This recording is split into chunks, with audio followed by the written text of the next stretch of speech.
जय हिंद विद्यार्थियों। आज हम पढ़ने जा रहे हैं नॉन मेटल्स के बारे में। कल हमने मेटल्स के बारे में जिक्र किया था। 10 प्रकार के मेटल हिंदुस्तान में जो पाए जाते हैं उनके बारे में कल हमने विस्तार से अध्ययन किया था। आज हम बात कर रहे हैं अधातुओं की, यानी नॉन मेटल्स की। कौन कौन से ऐसे नॉन मेटल्स हैं जो हिंदुस्तान में जिनका माइनिंग का काम किया जाता है। हमने पढ़ चुके हैं इस बात को कि भारत में लगभग 23 प्रकार के नॉन मेटल निकाले जाते हैं। इसके अलावा माइनर मिनरल्स की अगर हम बात करें तो वो भी 55 प्रकार के हैं। तो आज हम ऐसे ही कुछ नॉन मेटल्स की चर्चा कर रहे हैं। तो नॉन मेटल्स में हम आइए शुरुआत करें। सबसे पहले नॉन मेटल का जो मिनरल है उसमें हम बात करते हैं डायमंड की। डायमंड मेटल या नॉन मेटल? हाँ, डायमंड मेटल या नॉन मेटल? नॉन मेटल है पक्का?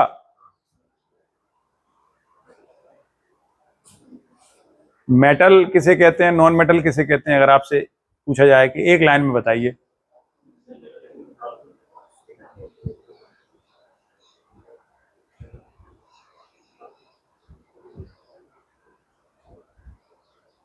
मेटल में चमक और खनक दोनों होती हैं,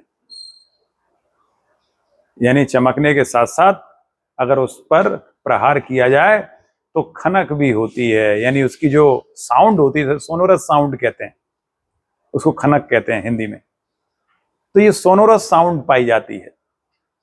किसी चट्टान को आप बजाएं, उस पर चट्टान पे पत्थर मारें तो एक आवाज वो होती है जो चट्टान की आवाज होती है, एक आवाज वो होती है जो मेटल की आवाज होती है। जब स्कूल में घंटी बजती थी, जब आप पढ़ते थे स्कूल में, तो वो एक लोहे का एक छड़ होती थी, उसको बजाते थे मेटल पर, तो टन टन टन जो आवाज आती थी, वैसी टन टन आवाज पत्थर पर पत्थर मारने से नहीं आती। अगर पत्थर पर पत्थर मारने से वो टन टन की आवाज नहीं आती तो हम कहते हैं उसकी आवाज सोनोरस साउंड नहीं है, यानी खनक नहीं है आवाज में। और खनक नहीं है तो वो अधातु है, नॉन मेटल है। यही पहचान है इसकी। हीरा धातुओं से ज्यादा चमकता है, लेकिन अगर बात की जाए क्या हीरे की चमक परमानेंट होती है? क्या हीरे की चमक परमानेंट होती है? मेरा प्रश्न है, होती है? हीरा हर समय चमक सकता है? अंधेरे में भी चमक सकता है? बताइए भाई, क्या हीरा अंधेरे में चमकता है? चमकता है कुछ समय तक, लंबे समय तक नहीं चमक सकता, क्योंकि जब तक उसमें प्रकाश अंदर भरा हुआ है उसमें पूर्ण आंतरिक परावर्तन की घटना होती है, टोटल इंटरनल रिफ्लेक्शन होता है, इसके कारण जितना प्रकाश उसमें एब्जॉर्ब हो जाता है वो प्रकाश एक साथ जल्दी से नहीं निकल सकता, वो धीरे धीरे करके निकलता है, अधिक इंटेंसिटी के साथ निकलता है, इसलिए हीरा हमें चमकदार दिखाई देता है। लेकिन जैसे जैसे प्रकाश निकलता चला जाएगा वैसे वैसे प्रकाश की इंटेंसिटी कम होती चली जाएगी। इसीलिए अंधेरे में आप सोचो कि रात भर हीरा चमकता रहेगा, ऐसा नहीं होगा। कुछ समय बाद हीरा भी बुझ जाएगा, हीरे की चमक चली जाएगी। इसलिए हीरा हमेशा समान रूप से नहीं चमक सकता, उसमें चमक हमेशा नहीं पाई जाती, लेकिन मेटल की चमक हमेशा रहती है। यह अंतर है दोनों में।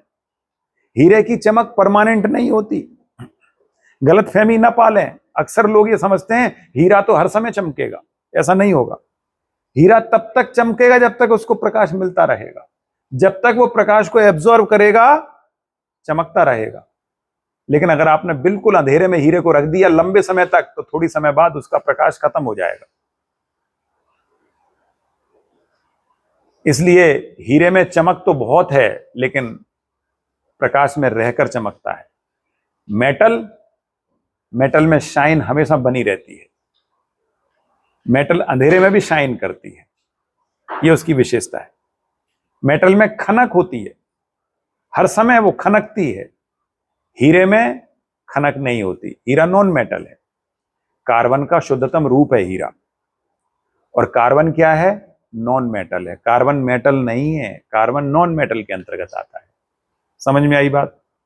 हीरा, ग्रेफाइट, ये दोनों ही अधातुएं हैं, धातुएं नहीं है, इसलिए गलतफहमी मत पालना कि ये धातु हैं। तो आइए हम बात सबसे पहले डायमंड की कर रहे हैं। डायमंड सबसे पहली बात पाया कहां जाता है। हमने शुरू में ही, लेक्चर के शुरू में हमने एक बात कही थी कि ज्यादातर मेटल इग्नियस और मेटामॉर्फिक रॉक में पाए जाते हैं, आग्नेय और रूपांतरित चट्टानों के बीच में पाए जाते हैं, और ज्यादातर नॉन मेटल सेडिमेंट्री यानी अवसादी चट्टानों में पाए जाते हैं। यही पढ़ा था, लेकिन ज्यादातर शब्द बोला था, प्रायः बोला था, इसका मतलब ये नहीं कि सभी। हीरा अपने आप में एक रूपांतरित चट्टान है, हीरा अपने आप में एक रॉक है, मेटामॉर्फिक रॉक का उदाहरण है वो हीरा। तो ये मेटामॉर्फिक रॉक का उदाहरण है। तो अगर परीक्षा में आपसे प्रश्न पूछा जाए कि हीरा इग्नियस रॉक में मिलेगा, सेडिमेंट्री में मिलेगा या मेटामॉर्फिक में मिलेगा, तो आप जवाब क्या देंगे? मेटामॉर्फिक में। ठीक है। तो जमीन के अंदर अधिक टेम्परेचर और प्रेशर पर हीरे का निर्माण होता है, काफी गहराई में होता है ये निर्माण। हीरे का निर्माण बहुत गहराई में, गहराई कहां? लगभग भूपर्पटी के नीचे यानी एज़ोनोस्फीयर के आसपास, वहां हीरे का निर्माण होता है। फिर हीरा मिलता कैसे इतनी ऊपर? इतनी नीचे तक तो कोई खुदाई करता नहीं। पूरी दुनिया में सबसे गहराई खुदाई की कितनी है? 13 किलोमीटर। 13 किलोमीटर से नीचे होल ही नहीं किया जा सका अभी तक पृथ्वी में। ये मैक्सिमम होल है पृथ्वी का। जबकि हीरा कहां पाया जाता है? हीरे का निर्माण होता है एज़ोनोस्फीयर के आसपास। 80 किलोमीटर के नीचे हीरे का जन्म होता है। फिर हीरा निकल के बाहर कैसे आ जाता है? क्योंकि जब वही मैग्मा बाहर निकलने की कोशिश करता है, तो याद कीजिए हमने हाइपाबेसल रॉक्स पढ़ी थी, मध्यवर्ती चट्टानें पढ़ी थी। तो मध्यवर्ती चट्टानें जब वही मेटामॉर्फिक रॉक्स जो अंदर जो निर्मित हुई बाहर निकलने की कोशिश करती हैं मैग्मा के फॉर्म में, और वो मैग्मा बीच में ही जमकर ठंडा हो जाता है, पृथ्वी के ऊपर नहीं आ पाता, लेकिन पृथ्वी के पास तक आ गया है ऊपर उठते उठते और ठंडा हो गया। उसी में हीरे का निर्माण तो पहले ही हो चुका था और उसके अंदर हीरा पाया जाता है। ये हीरा दक्षिण अफ्रीका में किम्बरले नामक स्थान है, वहां किम्बरले की खदानें हैं, वहां किम्बरले की खदानों में यह हीरा पाया जाता है। वहीं से एक नाम पड़ गया, किम्बरलाइट। किम्बरलाइट क्या मतलब? किम्बरलाइट अक्सर बोला जाता है कि किम्बरलाइट खदानों में हीरे पाए जाते हैं। भारत में किम्बरलाइट ऐसी खदान पन्ना में पाई जाती है। तो किम्बरलाइट खदान कहां से, ये शब्द कहां से आया? किम्बरले से आया। दक्षिण अफ्रीका में किम्बरले की खदानों में जो हीरा पाया जाता था, वैसा ही हीरा जहां भी पाया जाता है। तो अब उस खदान की विशेषता क्या है? वहां पर मेटामॉर्फिक रॉक जब ऊपर उठती है तो वो डाइक का फॉर्म लेती है। याद कीजिए हाइपाबेसल रॉक्स में हमने डाइक और सिल पढ़ी थी। सिल माने लेटी हुई चट्टानें। हॉरिजॉन्टल मैग्मा के जमाव को सिल कहते हैं और वर्टिकल जमाव को हम डाइक कहते हैं। तो ऐसी वर्टिकल चट्टानें जो मैग्मा ऊपर की ओर आया और जम गया और खड़ी खड़ी ऐसी चट्टानें बन गई जमीन के अंदर, उन खड़ी चट्टानों में पाया जाता है। उनमें होल किया जाता है और होल करके हीरे को निकाला जाता है बाहर चट्टानों में से। तो ये प्रोसेस जहां भी अपनाई जाती है उसी को कहते हैं किम्बरलाइट पाइप। एक शब्द प्रयोग किया जाता है, वो अक्सर इस टाइप का होता है, ऐसा ऐसा होल किया जाता है जमीन के अंदर। और जमीन के अंदर इन चट्टानों में बीच बीच में, ये चट्टान सॉलिड है पूरी, ये पूरी सॉलिड है और सॉलिड में बीच बीच में ऐसे हीरे के टुकड़े पाए जाते हैं। इन्हीं को, पाइप को खोद कर इन टुकड़ों को बाहर निकाल लिया जाता है, यही हीरे कहलाते हैं, डायमंड है। तो डायमंड को प्राप्त करने के बहुत सारे और भी तरीके होते हैं। किम्बरले पाइप के माध्यम से, किम्बरलाइट पाइप के माध्यम से भारत में जो हीरे मिलते हैं वो पन्ना की खदानों में मिलते हैं।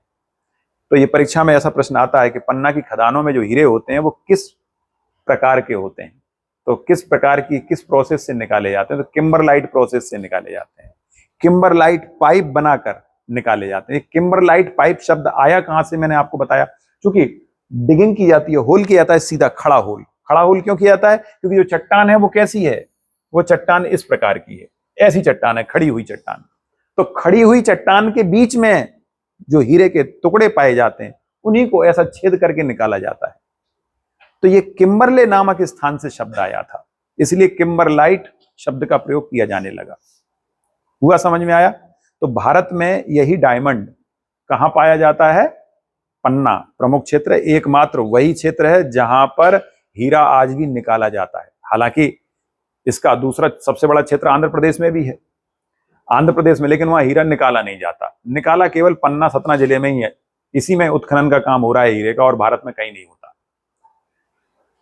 अभी भारत में बहुत बड़े बड़े हीरे निकाले गए जिनके नाम थे, जैसे पन्ना से जो हीरा निकाला गया वो मुगल हीरा, महान हीरा, लोफ, पिट, ये उन हीरों के नाम है जो पन्ना जिले से निकाले गए थे। तो ये परीक्षा में पूछा जा सकता है प्रश्न आपसे कि मुगल हीरा भारत के किस भाग में निकाला गया था।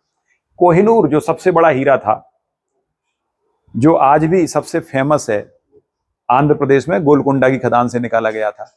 उसके बाद गोलकुंडा की खदान से हीरे का उत्खनन प्रायः बंद हो गया। राजाओं के समय, उस समय राजाओं ने प्रयास किया होगा, निकाला गया कोहिनूर हीरा। तो कोहिनूर हीरा आज भी सलामत है, ब्रिटेन के म्यूजियम में रखा हुआ है आज भी, और भारत लगातार उसे भारत में लाने की बात कहता रहता है। ब्रिटेन में दावा करता है हिंदुस्तान के वो हीरा हमारा है, हमारे देश का है। विभिन्न माध्यमों से वहां पहुंच गया। रानी विक्टोरिया ने अंततः राजा दिलीप से हत्या लिया था।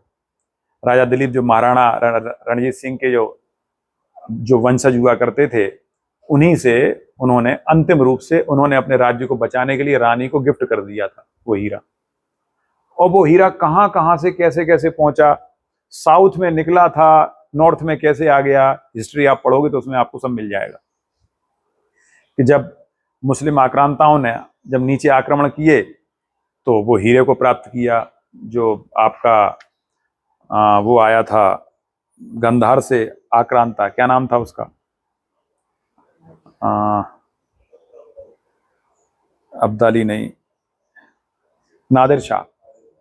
नादिर शाह उसको ले गया था नीचे से।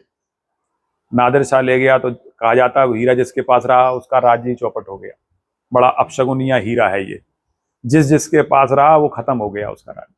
नादिर शाह से फिर किसी को मिला। नादिर शाह के बाद उसका शायद अब्दाली भी आया, उसी पीरियड में अब्दाली के और वंशज आए। तो फिर वो हीरा यहाँ पंजाब के राजा रणजीत सिंह ने आक्रमण करके उसको प्राप्त कर लिया था, या यहाँ आक्रमण करना चाहता था तो एक संधि के तौर पर उनको दे दिया था। फिर उन्होंने रानी को दे दिया। रानी के पास जब पहुंचा उनको बताया कि जिसके पास हीरा रहा उनके सबके साम्राज्य नष्ट हो गए, तो रानी ने घबरा के उसे तुरंत ही निकाल के म्यूजियम में रख दिया, अपने महल में नहीं रखा। रानी ने उसको म्यूजियम में, पहले वो मुकुट पर सुशोभित था वो हीरा, कोहिनूर हीरा मुकुट पर लगाया गया था। मुकुट से पहले कहां था वो, आपके मयूर सिंहासन में लगाया गया था उसको। मयूर सिंहासन किसका था? शाहजहां का। शाहजहां का मयूर सिंहासन। शाहजहां इतना शौकीन था कि अपने सिंहासन में उसको जड़ा के रखता था। बाद में शाहजहां का क्या हाल हुआ? पुत्र ने बंदी बना लिया। शाहजहां को पुत्र ने बंदी बना लिया था, कारागार में डाल दिया था। तो उस हीरे को जिसने रखा वो बर्बाद हुआ, ऐसा कहा गया। और वही हीरा नादिर शाह जब ने यहाँ आक्रमण किया था हिंदुस्तान पे, मुगलों के शासन पे, जब बाद में औरंगजेब के बाद के जो मुगल किसी काम के नहीं रहे, निकम्मे निखट्टू साबित हुए, तो उन्हीं से वो हीरा हथिया के ले गया था अपने साथ। तो ऐसे करके वो हीरा कहाँ कहाँ गया और अंत में आज वो म्यूजियम में रखा हुआ है ब्रिटेन में। भारत उसकी मांग लगातार करता रहता है। उसकी कीमत इतनी है कि पूरी दुनिया को एक दिन खाना खिलाया जा सकता है। पूरी पृथ्वी को, एक पृथ्वी पर रहने वाले 800 करोड़ लोगों को एक दिन खाना खिलाया जा सकता है, इतनी कीमत है उसकी आज। तो निश्चित रूप से अच्छा खासा कीमती हीरा है। हीरे की कीमत उसके वजन से नहीं होती, हीरे की कीमत उसकी चमक और वजन दोनों से होती है। तो हीरे में दोनों चीजें होनी चाहिए। अगर आप छोटे छोटे हीरे 100 ग्राम इकट्ठे कर लो तो उनकी कीमत उतनी नहीं होगी जितने 50 ग्राम के हीरे की कीमत होगी। 50 ग्राम का अगर एक हीरा, हालांकि 50 ग्राम का हीरा होता ही नहीं, इतना बड़ा है ही नहीं किसी के पास। कोहिनूर हीरा भी मुश्किल से लगभग 206 कैरेट का था, जो सबसे पहले मिला था तो 206 कैरेट का हुआ करता था, और 1 कैरेट में लगभग 1 ग्राम में लगभग 5 कैरेट होते हैं। 1 ग्राम बराबर 5 कैरेट। तो अगर 1 ग्राम में 5 कैरेट होते हैं तो 220 कितने ग्राम का हो गया हीरा? 5 का भाग दे दो, लगभग 41 ग्राम का हो गया। ठीक। बाद में फिर राजाओं को शरारत सूझी, उन्हें लगा कि इसको और चमकीला बनाया जाए और अच्छा बनाया जाए, तो उन्होंने इसकी खूब पॉलिश करवाई। पॉलिश करते करते घिसते घिसते बीच बीच में टूट भी जाता है। हीरे को पॉलिश करते तो टूट जाता है, किनारे झड़ जाते हैं। जब बड़े हीरे के किनारे झड़ते हैं तो वो छोटे हीरे के रूप में उनको तैयार किया जाता है, जो ज्वेलरी में यूज होते हैं सामान्य तौर पर। तो ऐसे घिसते घिसते आज इसका वजन बहुत कम रह गया है, शायद 120 कैरेट के आसपास बचा है ये। आज इसका वजन इतना रह गया है। अब 120 कैरेट मतलब कितना हो गया? लगभग 24 ग्राम का। तो 23-24 ग्राम का बचा है कोहिनूर हीरा। तो इसीलिए अगर आपसे कोई कहे कि कोहिनूर हीरे का वजन 24 ग्राम है और आपके भोपाल शहर में जितने हीरे हों या भारत में जितने हीरे हों, सब हीरों की कीमत लगा लो, तो कोहिनूर हीरे की कीमत के बराबर नहीं है। इसका मतलब हीरे का मूल्य उसके वजन से नहीं होता। यह गलतफहमी मत पालना। हीरा बड़ा होगा तो कई गुना उसकी कीमत होती है। हीरे के आकार के आधार पर कई गुना कीमत होती है, लेकिन सिंगल हीरा होना चाहिए। टुकड़े टुकड़े में चाहे उन्हें 1 किलो इकट्ठे कर लो आप हीरे, उनका भी उतना वैल्यू नहीं होगी जितना एक अकेले छोटे से हीरे की होगी, लेकिन वो आकार में बड़ा होना चाहिए। समझ में आई बात? तो जब बाजार में आप नेकलेस खरीदने जाओ अपनी पत्नियों के लिए, तो ध्यान रहे, जब आप बाजार में जाएंगे, पत्नी जिद करे कि हीरे का ही नेकलेस चाहिए, तो अपनी जेब गवाही कब देगी? छोटे हीरे के लिए। तो छोटे छोटे डायमंड जड़ा हुआ एक बढ़िया भरा गले का हीरा आप नेकलेस ले आइए आप, उसकी कीमत बहुत कम होगी। लेकिन अगर उसमें एक बड़ा हीरा लगा हुआ है तो इसकी कीमत इतनी होगी कि आप बिक जाओगे तो नहीं खरीद पाओगे। बस ये फर्क होता है हीरे में। तो विद्यार्थियों, हम हीरे की बात कर रहे हैं। अधातुओं में हीरा सबसे प्रमुख है। डायमंड ये सबसे कॉस्टली, सबसे महंगी धातु है, और इसमें भी सबसे महंगा हीरा कौन सा होता है? Blue diamond. याद रखेंगे, परीक्षा के लिए इंपॉर्टेंट है। ब्लू डायमंड सबसे महंगा हीरा होता है। हीरे के नाम उसके कलर के आधार पर भी होते हैं। ब्लू डायमंड, पिंक डायमंड, ऐसे करके उनके अलग अलग नाम होते हैं। व्हाइट डायमंड, तो हीरे के कलर अलग अलग प्रकार के हो सकते हैं। जिस समय उनका निर्माण होता है उस समय निर्माण के दौरान उनमें पाई जाने वाली अशुद्धि से उनका रंग डिसाइड होता है, और ये अशुद्धि नाइट्रोजन, ऑक्सीजन अथवा मिनरल्स की भी हो सकती है। उन अशुद्धियों के कारण ही हीरे को रंग प्राप्त होता है। तो ब्लू डायमंड दुनिया का सबसे महंगा डायमंड है। क्लियर हुआ? और ये डायमंड भारत में कहां? पन्ना और सतना में पाए जाते हैं, और कहीं तो भारत में है नहीं। बाकी विश्व स्तर पर डायमंड दक्षिण अफ्रीका में है और भी अलग अलग देशों में निकाले जाते हैं। अगर आपसे पूछा जाए कि इस पृथ्वी पर ही नहीं, पूरे ब्रह्मांड में डायमंड सबसे ज्यादा कहां पाए जाते हैं? याद है, मैं पढ़ा चुका हूं आपको वर्ल्ड ज्योग्राफी में।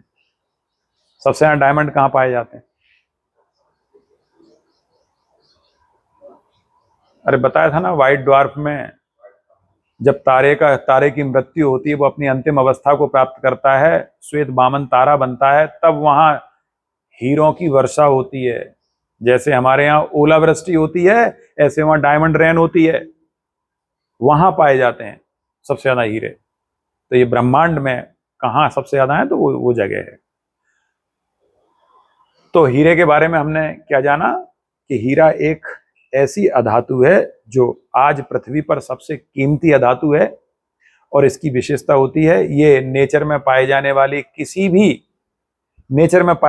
किसी भी सब्सटेंस में सबसे कठोरतम सब्सटेंस है, यानी हार्डेस्ट सब्सटेंस है। सबसे ज्यादा हार्ड होता है नेचर में। इससे ज्यादा हार्ड सब्सटेंस नेचर में कुछ नहीं होता। इससे ज्यादा हार्ड सब्सटेंस मिला ही नहीं अभी तक। तो इसकी जो हार्डनेस की जो यूनिट है, मो नामक वैज्ञानिक ने निकाली थी, तो उसी के आधार पर इसकी जो हार्डनेस है उसको 10 मो बोलते हैं। 10 mho जो अभी तक की सबसे ज्यादा है नेचर में पाए जाने वाले किसी भी सब्सटेंस की। और हार्डनेस कैसे पता करते हैं? स्क्रैच बनाकर। किसी भी वस्तु में स्क्रैच बनाना जितना आसान होता है उसकी हार्डनेस उतनी कम होती है, और जिसमें स्क्रैच ना बने इसका मतलब उसकी हार्डनेस बहुत ज्यादा है। तो अगर आपको स्क्रैच प्रूफ कोई भी बॉडी बनानी, जैसे ये बोर्ड है, इस बोर्ड को जब हमने खरीदा तो उन्होंने कहा ये स्क्रैच प्रूफ है, इसमें स्क्रैच नहीं पड़ेगा। तो हम पेन से लिखते हैं तो स्क्रैच आपको दिखाई देते हैं, हल्के हल्के दिखते हैं ना, हल्के हल्के स्क्रैच आपको। ये टेम्पररी है, अगर इनको अच्छे से रब कर दिया जाए तो ये खत्म हो जाते हैं, परमानेंट स्क्रैच नहीं बनते इसमें। तो ये स्क्रैच प्रूफ इसकी मॉनिटर की स्क्रीन है। स्क्रैच प्रूफ जो भी स्क्रीन आएगी वो महंगी आएगी, उसको बनाने में पैसा ज्यादा खर्च होता है। तो ऐसे आजकल ये स्क्रैच प्रूफ स्क्रीन आने लगी हैं जितने भी इलेक्ट्रॉनिक आइटम्स हैं उनकी। तो हीरा ऐसा ही स्क्रैच प्रूफ सब्सटेंस है, उस पर स्क्रैच आसानी से नहीं बनता।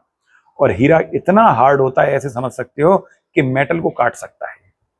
मेटल जब ऑर्नामेंट बनाए जाते हैं तो उनकी कटाई के लिए भी हीरे का प्रयोग किया जाता है, मेटल को काट देता है, इतना ये हार्ड होता है।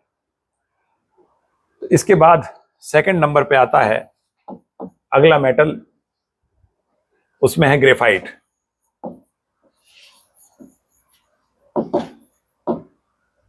ग्रेफाइट आप जानते हो, जो आपकी पेंसिल होती है उसमें ग्रेफाइट का प्रयोग किया जाता है। इलेक्ट्रोड के जो बैटरी होती हैं, सेल होते हैं, ड्राई सेल, उनके इलेक्ट्रोड भी ग्रेफाइट से बनाए जाते हैं। ग्रेफाइट का प्रयोग परमाणु भट्टियों में भी होता है। क्या काम करता है ये मंदक का काम करता है, मॉडरेट का काम करता है। किसको? न्यूट्रॉन की गति को नियंत्रित करने के लिए, ताकि जो विखंडन है, न्यूक्लियर जो फ्यूजन है, फिजन है, न्यूक्लियर फिजन की घटना, परमाणु विखंडन, उसको नियंत्रित किया जा सके। क्योंकि एक यूरेनियम से 3 न्यूट्रॉन निकलते हैं और 3 न्यूट्रॉन फिर 3 यूरेनियम को विखंडित करते हैं। ऐसे करके हर एक यूरेनियम के परमाणु से 3-3 न्यूट्रॉन निकलते हैं, और ऐसी जो रिएक्शन होती है उसको चेन रिएक्शन कहते हैं, जिसको कंट्रोल नहीं किया जा सकता। परमाणु बम में उसी का प्रयोग किया जाता है। लेकिन जब इसी यूरेनियम का परमाणु भट्टी के रूप में प्रयोग किया जाता है तो उसमें एक यूरेनियम से निकलने वाले 3 न्यूट्रॉन में से 2 न्यूट्रॉन को खत्म कर दिया जाता है। या तो उनकी चाल को कम कर दो, तो कम चाल वाला न्यूट्रॉन किसी भी यूरेनियम के परमाणु को विखंडित नहीं कर सकता। इसीलिए मॉडरेटर के तौर पर ग्रेफाइट रॉड्स का प्रयोग किया जाता है। तो परमाणु भट्टी में भी ग्रेफाइट का प्रयोग होता है, ड्राई सेल के इलेक्ट्रोड बनाने में भी इसका प्रयोग होता है, पेंसिल में भी इसका प्रयोग होता है। और इसकी सबसे बड़ी विशेषता क्या है कि ये नॉन मेटल होते हुए भी इलेक्ट्रिसिटी का अच्छा कंडक्टर है, गुड कंडक्टर है। क्योंकि इसका स्ट्रक्चर जब हम पढ़ेंगे केमिस्ट्री में तो हम पाएंगे इसमें एक इलेक्ट्रॉन, हर परमाणु में एक इलेक्ट्रॉन मुक्त होता है। तो इलेक्ट्रॉन मुक्त होने के कारण इसमें इलेक्ट्रिसिटी के प्रति इसकी कंडक्टिविटी अच्छी होती है। जबकि हीरा बैड कंडक्टर है इलेक्ट्रिसिटी का, जबकि दोनों कार्बन के शुद्धतम रूप हैं। दोनों ही कार्बन के शुद्ध रूप हैं, चाहे हीरा हो या ग्रेफाइट हो, लेकिन हीरा सबसे ज्यादा शुद्ध है, ग्रेफाइट से भी ज्यादा शुद्ध है, और दोनों बने कार्बन से। तो इस प्रकार से ग्रेफाइट ये दूसरा मटेरियल है। ग्रेफाइट नेचर में, जैसे हीरा नेचर में मिलता है ऐसे ग्रेफाइट भी मिलता है, बस ग्रेफाइट की चट्टानें सॉफ्ट होती हैं, हीरे की चट्टानें हार्ड होती हैं, बस ये अंतर है दोनों में। तो अगर ग्रेफाइट भी आप देखेंगे, अगर आपसे परीक्षा में प्रश्न आए कि ग्रेफाइट क्या है, कौन सी रॉक है, तो आप कहोगे मेटामॉर्फिक। मेटामॉर्फिक का उदाहरण है, चाहे ग्रेफाइट हो या हीरा हो, दोनों मेटामॉर्फिक चट्टानों में पाए जाते हैं। अब ये कहां मिलता है ग्रेफाइट ज्यादा? भारत में ग्रेफाइट कहां ज्यादा मात्रा में मिलता है? कौन सी जगह? आंध्र प्रदेश। ग्रेफाइट आंध्र प्रदेश में पाया जाता है, और थोड़ी थोड़ी मात्रा में तो कई जगहों में पाया जाता है, लेकिन आंध्र प्रदेश में ज्यादा मात्रा में है। उड़ीसा में भी मिल जाएगा थोड़ा, वहां भी है। लेकिन भारत में कोई बहुत बड़ी मात्रा में नहीं निकाला जाता, जितना भी है थोड़े मोड़े से काम चला लिया जाता है। इसके बाद फिर तीसरा नॉन मेटल है चूना पत्थर यानी लाइमस्टोन।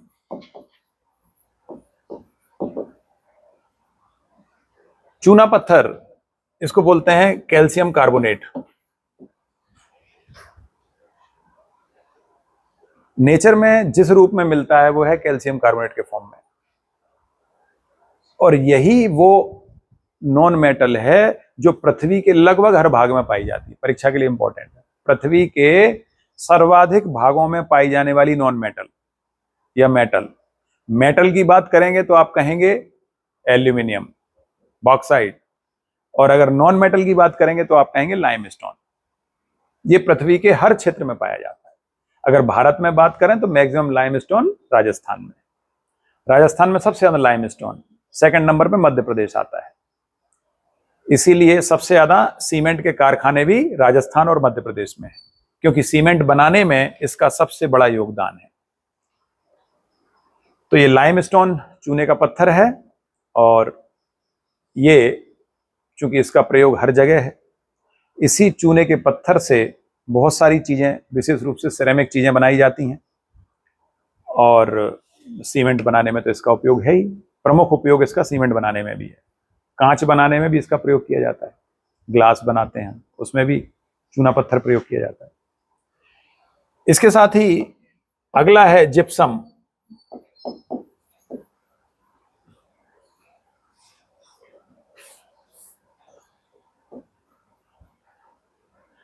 जिप्सम अगर चूने के पत्थर के साथ थोड़ा हाइड्रेटेड फॉर्म है, और सल्फेट, चूने का कैल्शियम का सल्फेट के साथ CaSO4 कैल्शियम सल्फेट है, इस सल्फेट के साथ अगर थोड़ा हाइड्रेटेड हो यानी पानी के अणु भी मिले हों तो उसे हम जिप्सम कहते हैं। ये जिप्सम का फॉर्मूला है। इस जिप्सम में सल्फेट होता है, इसलिए इसका स्वभाव थोड़ा अम्लीय होता है, मॉडरेट एसिडिक होता है। इसीलिए अगर मिट्टी में क्षारीयता के गुण आ जाएं तो जिप्सम का प्रयोग कर दिया जाता है, या मिट्टी को सुधारने के लिए, मिट्टी में क्षारीयता का गुण कम करने के लिए जिप्सम का प्रयोग किया जाता है। जिप्सम में से अगर पानी निकाल दिया जाए, इसको गर्म कर दिया जाए, तो बन जाता है plaster of Paris.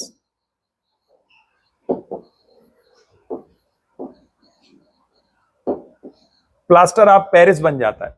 Plaster of Paris का फॉर्मूला होता है कैल्शियम सल्फेट और ½ H2O। मतलब क्या किया हमने, इसको गर्म कर दिया, और गर्म करके इसमें से 1.5 अणु पानी का निकाल दिया। जिप्सम के 1 अणु में से 1.5 अणु पानी का निकाल दो तो आधा अणु बचता है पानी का। इसको कहते हैं प्लास्टर ऑफ पेरिस, जो कि जब हड्डी टूट जाती है तो प्लास्टर चढ़ाते हैं ना हड्डी पे, वो प्लास्टर इसी चीज का है, इसी को कहते हैं प्लास्टर ऑफ पेरिस। ठीक है, क्लियर हुआ प्लास्टर ऑफ पेरिस क्या है? तो ये प्लास्टर ऑफ पेरिस ये भी एक नॉन मेटल है, जिप्सम भी नॉन मेटल है, और इसी से बना हुआ प्लास्टर ऑफ पेरिस ये भी नॉन मेटल है। भारत में ये भी कहाँ मिल रहे हैं? वही राजस्थान में।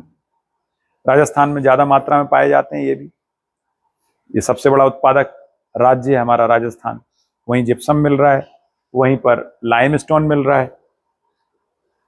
कैल्शियम के ही ये एक प्रकार से यौगिक हैं, कंपाउंड हैं। इन्हीं में एक नाम और आता है, उसका नाम है डोलोमाइट।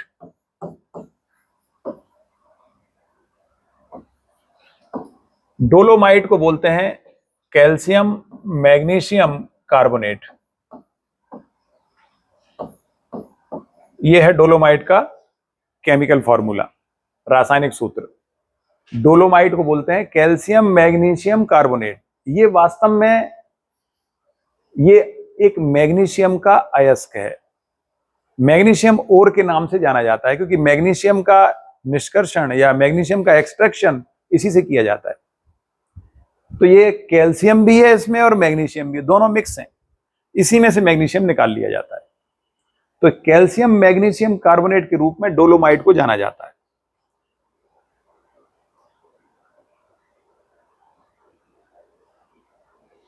भारत में डोलोमाइट के क्षेत्र उड़ीसा, आंध्र प्रदेश, ये डोलोमाइट के क्षेत्र हैं।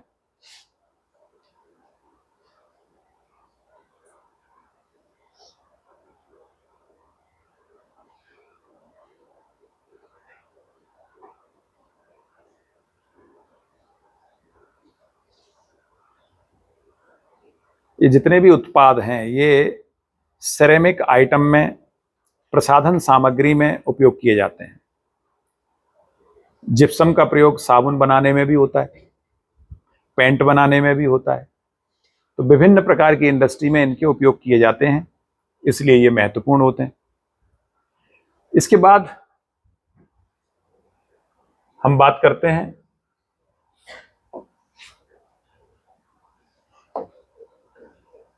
एक और आता है कायनाइट।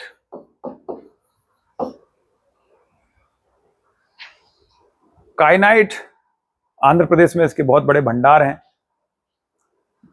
झारखंड में, आंध्र प्रदेश में यहीं पर पाया जाता है, मुख्य रूप से निकाला ज्यादा मात्रा में झारखंड में निकाला जाता है। कायनाइट के मामले में दुनिया में हम दूसरे नंबर पर हैं। इसका प्रयोग जितने भी इलेक्ट्रॉनिक और इलेक्ट्रिकल उपकरण होते हैं उनके इंसुलेटर बनाने में काम आता है।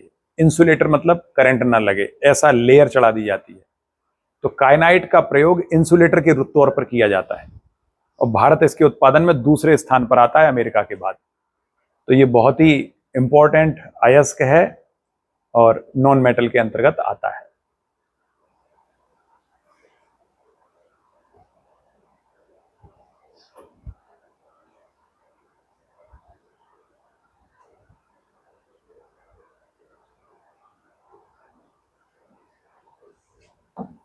नेक्स्ट है माइका।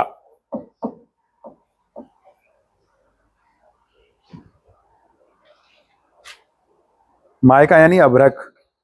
अभ्रक आपने सुना होगा। अभ्रक मालूम है कि नहीं क्या होता है?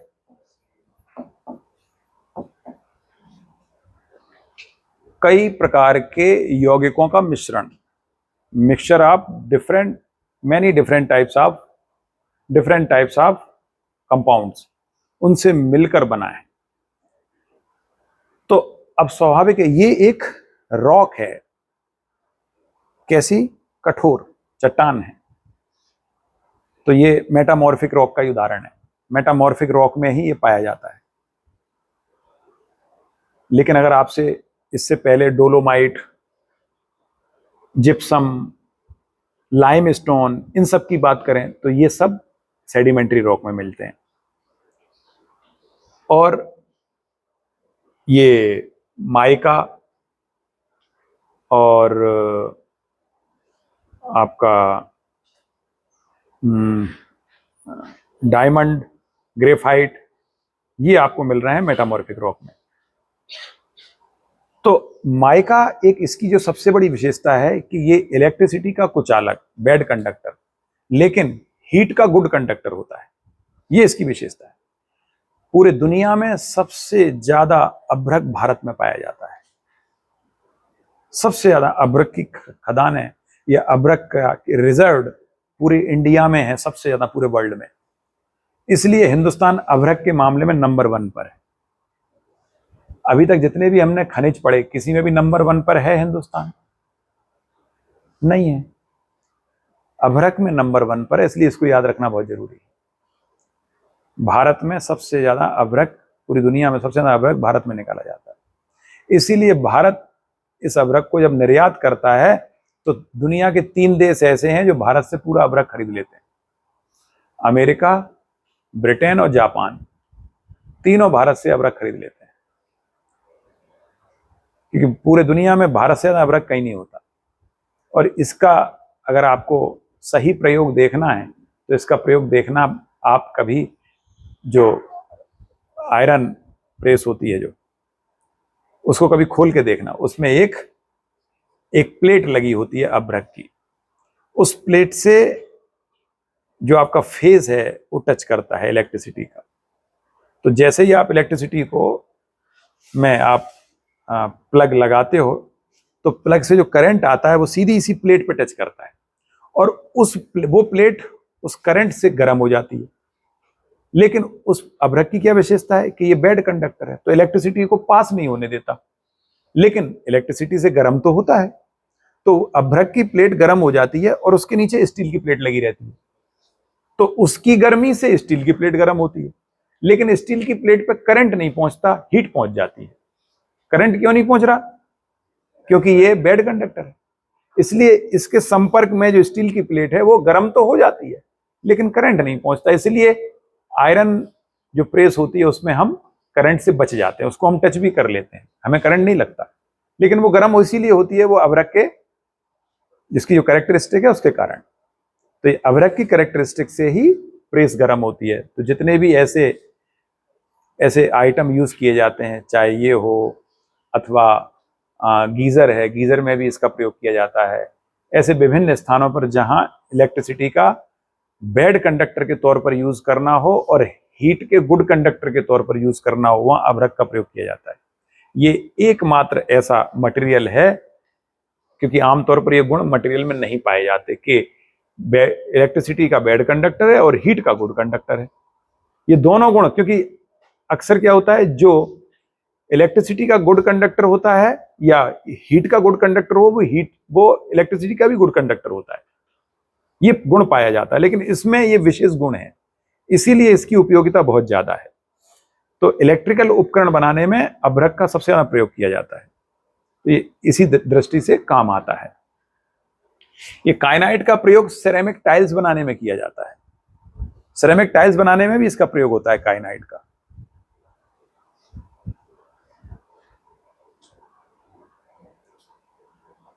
अभ्रक उत्पादन में भारत नंबर 1 पर है और भारत में सबसे ज्यादा उत्पादन इसका आंध्र प्रदेश और उड़ीसा में होता है।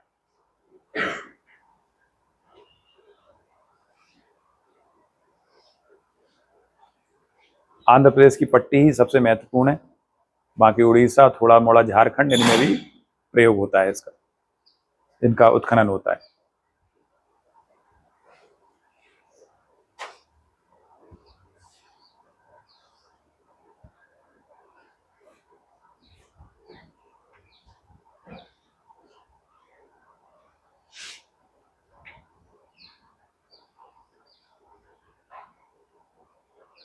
अब आते हैं हम मिनरल फ्यूल पर।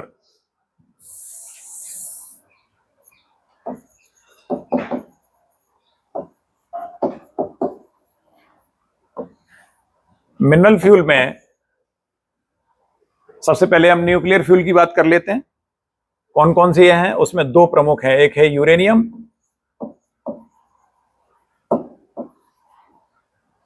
यूरेनियम और दूसरा है थोरियम। भारत में इन्हीं दोनों का उत्पादन होता है।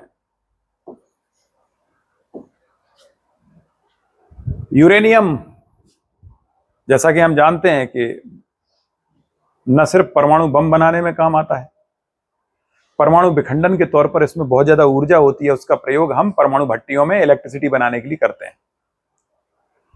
भारत में जादूगोड़ा की खदानें झारखंड में इसके लिए फेमस हैं। जादूगोड़ा की खदानों से हमें यूरेनियम की प्राप्ति होती है। विश्व में सबसे ज्यादा यूरेनियम कनाडा, ऑस्ट्रेलिया में पाया जाता है। हमारे यहां थोड़ा ही सही, लेकिन जादूगोड़ा की खदानों से निकाला जाता है।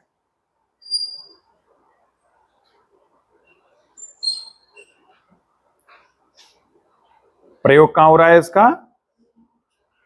न्यूक्लियर रिएक्टर में। न्यूक्लियर रिएक्टर में इसको विखंडित करते हैं और चेन रिएक्शन कैसी होती है? कंट्रोल्ड। अगर अनकंट्रोल हो गई तो बम बन जाएगा। तो कंट्रोल्ड चेन रिएक्शन इसकी कंट्रोल्ड की जाती है। कंट्रोल कैसे करते हैं अभी बताया आपको। ग्रेफाइट की छड़ों से न्यूट्रॉन की गति को मंद करके न्यूट्रॉन की गति को मॉडरेट कर दो, मतलब तेज न्यूट्रॉन एक निश्चित तेजी से जब यूरेनियम से टकराएगा तो ही यूरेनियम विखंडित होगा, अन्यथा यूरेनियम विखंडित नहीं होता।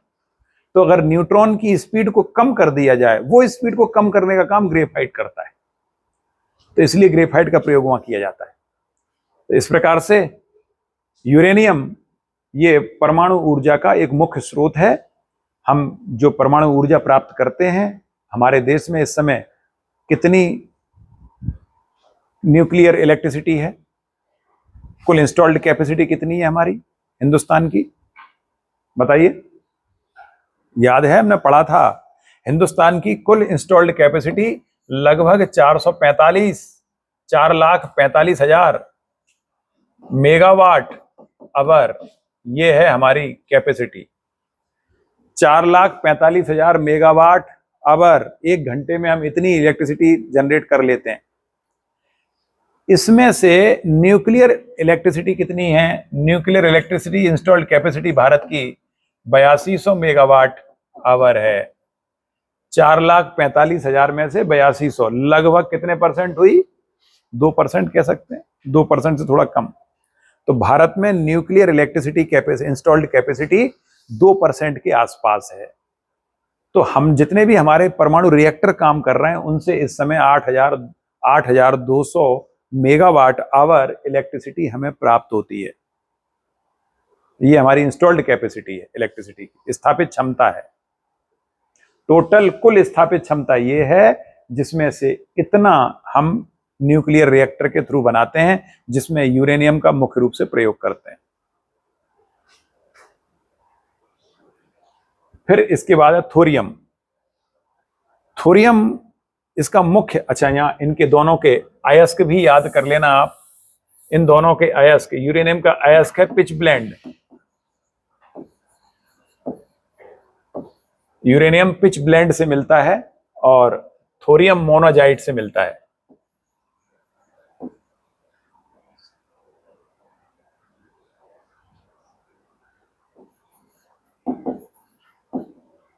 मोनाजाइट से थोरियम, ये इनके अयस्क हैं, ओर हैं। और ये मोनाजाइट कहां मिलता है, कहां पाया जाता है मोनाजाइट? केरल के तट पर। ये मोनाजाइट समुद्र के किनारे पाए जाने वाले रेत में मिलता है। और भारत में जो पश्चिम का मैदान है, पश्चिम तटीय मैदान, विशेष रूप से केरल के तट पर, वहां के रेत में सबसे ज्यादा मात्रा में मिलता है। पूरे विश्व में सबसे ज्यादा अगर कहीं पाया जाता है थोरियम, तो वो केरल के तट पर ही पाया जाता है।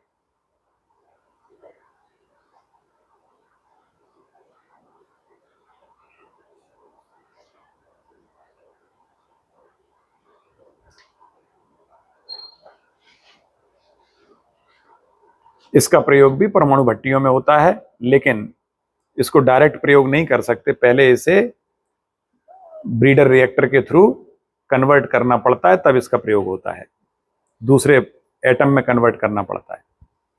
तो भारत में थोरियम पर्याप्त मात्रा में है, इसीलिए न्यूक्लियर बिजली की, इलेक्ट्रिसिटी की संभावनाएं काफी हैं भविष्य में। अभी इसका दोहन उतना नहीं किया जाता, इतना करना चाहिए। आगे चलकर ज्यादा मात्रा में दोहन होगा तो हमारे लिए इलेक्ट्रिसिटी जनरेट करना आसान हो जाएगा। तो ये दो हो गए न्यूक्लियर फ्यूल। इसके अलावा अब आते हैं फॉसिल फ्यूल। तो मिनरल में दो ये न्यूक्लियर फ्यूल हो गए, इन्हीं दोनों का उत्पादन होता है भारत में। इसके बाद फॉसिल फ्यूल आते हैं। फॉसिल फ्यूल में मुख्य रूप से है कोयला और पेट्रोलियम, कोयला, लिग्नाइट,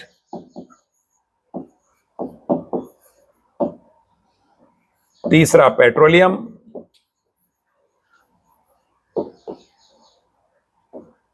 और चौथा नेचुरल गैस।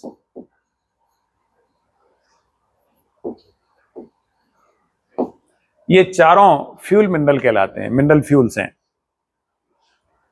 ये कौन से फ्यूल हैं? मिनरल फ्यूल कहलाते हैं, क्योंकि जमीन के अंदर से उत्खनित होते हैं। याद कीजिए, हमने पहले लेक्चर में बोला था कि जमीन के अंदर कुछ भी खनन करके आप निकालते हो, चाहे वो गैस हो, चाहे लिक्विड हो अथवा सॉलिड हो, सभी सभी मिनरल कहलाते हैं। पेट्रोलियम क्या है? लिक्विड है ना, इसलिए इसे कहते हैं मिनरल। ये मिनरल फ्यूल है, ये मिनरल फ्यूल है, खनिज तेल है, मिनरल ऑयल के नाम से जाना जाता है इसको। नेचुरल गैस, गैसियस फॉर्म है, ये भी मिनरल है। तो पहले ही दिन बोला था ना मैंने, मिनरल का मतलब ये बिल्कुल नहीं है कि केवल सॉलिड आइटम को आप मिनरल बोलोगे। मिनरल हर वो पदार्थ है जो जमीन के अंदर है, चाहे वो सॉलिड, लिक्विड अथवा गैस किसी भी फॉर्म में क्यों ना हो। तो आप देख रहे हो, आपके सामने उदाहरण है। Petroleum, crude oil liquid form में मिलता है, मिनरल है, उसे मिनरल ऑयल कहा जाता है, खनिज तेल कहा जाता है। चूंकि आज दुनिया में इसी की मारामारी है, इसी की सबसे ज्यादा उपयोगिता है, इसकी जरूरत है, इसीलिए इसे काला सोना भी कहते हैं, ब्लैक गोल्ड के नाम से जाना जाता है। काले रंग का होता है ना, इसलिए इसको ब्लैक गोल्ड कहा जाता है, क्योंकि इसकी बहुत ज्यादा डिमांड है, तुरंत बिकता है हाथों हाथ, इसके बिकने में कोई प्रॉब्लम नहीं होती। इस समय कितनी कीमत है इसकी? लगभग 80-85 डॉलर पर बैरल, इतनी इसकी वैल्यू है।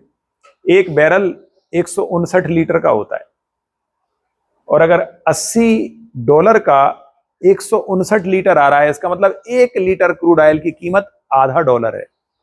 $0.50 मतलब आज की तारीख में हमारे देश में $0.50 का मतलब हो गया 42 रुपए।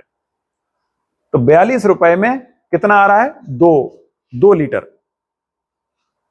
अभी बताया $80 में 159 लीटर आता है, तो $1 में कितना आएगा? $1 में 2 लीटर आएगा। अगर $1 में 2 लीटर आ रहा है, तो इसका मतलब यह हुआ कि 1 लीटर क्रूड ऑयल की कीमत लगभग 42 रुपए है। और भारत सरकार फिर क्या करती है? उस कच्चे तेल को लाके उसकी रिफाइनिंग करती है। तो भारत में जब वो रिफाइन होता है, लाने से लेके रिफाइनिंग होने तक उसकी वैल्यू 50 रुपए के अंदर आती है। और बेचते कितने में? 106 रुपए में, 100 रुपए में। डीजल और पेट्रोल की कीमत इस समय लगभग 95 से 106 के बीच में है। किसी राज्य में ज्यादा है, किसी में कम है, लेकिन ऑलमोस्ट यही है, 95 से 106 के बीच में, 107 के बीच में है। बन तैयार कितने में हो रहा है? मात्र 50 रुपए में 1 लीटर। मिल रहा है हमको 100 से भी ज्यादा। तो दोगुनी कीमत पे क्यों मिल रहा है? बाकी सरकार के टैक्सेस हैं। सरकार अपना रेवेन्यू जनरेट कहां से करेगी? तो आपकी जेब से ही करेगी ना। टैक्स के अलावा वो बहुत सारी चीजों पे टैक्स लगाती है, तो उसमें पेट्रोलियम उत्पादों को भी टैक्स के दायरे में रखा है, लेकिन जीएसटी से बाहर किया हुआ है, क्योंकि जीएसटी में अधिकतम टैक्स 28% है। जीएसटी का जो अधिकतम टैक्स है स्लैब, वो कितना है? 28%। और क्रूड ऑयल पे जो टैक्स है वो कितना है? वो 100% के आसपास है। तो अगर इसको जीएसटी में शामिल कर लिया तो ये सस्ता हो जाएगा, इसलिए सरकार ने इसे जीएसटी में शामिल नहीं किया, क्योंकि ज्यादातर राज्य सरकारों को रेवेन्यू इससे प्राप्त होता है। राज्य सरकारें इस पर एक टैक्स लगाती हैं।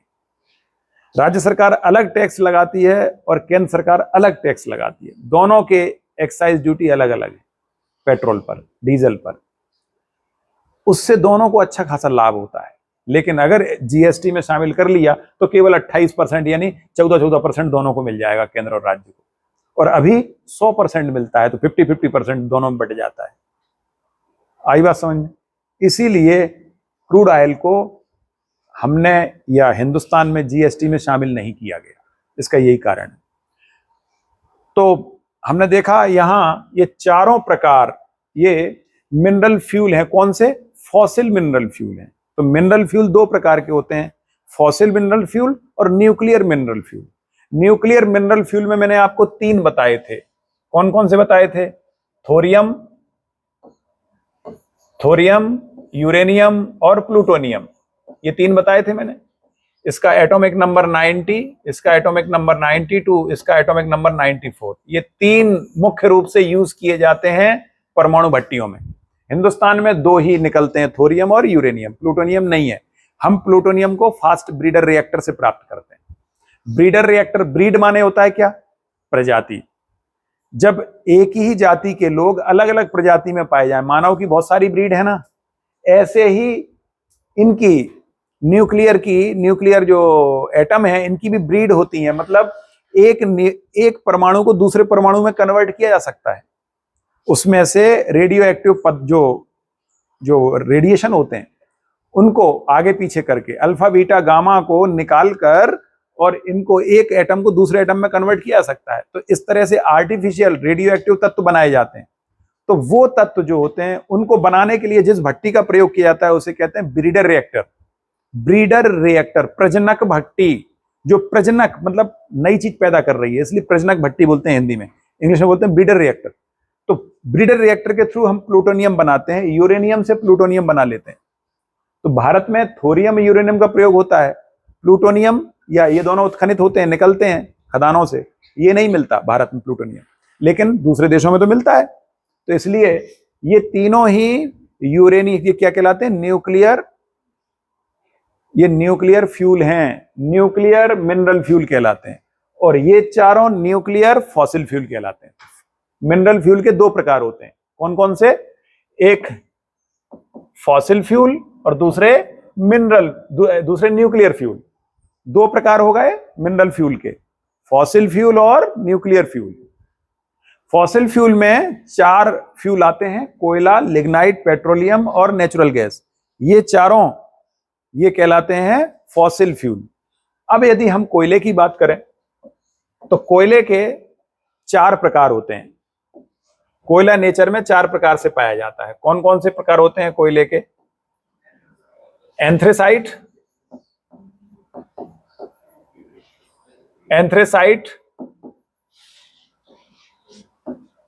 दूसरा बिटुमिनस,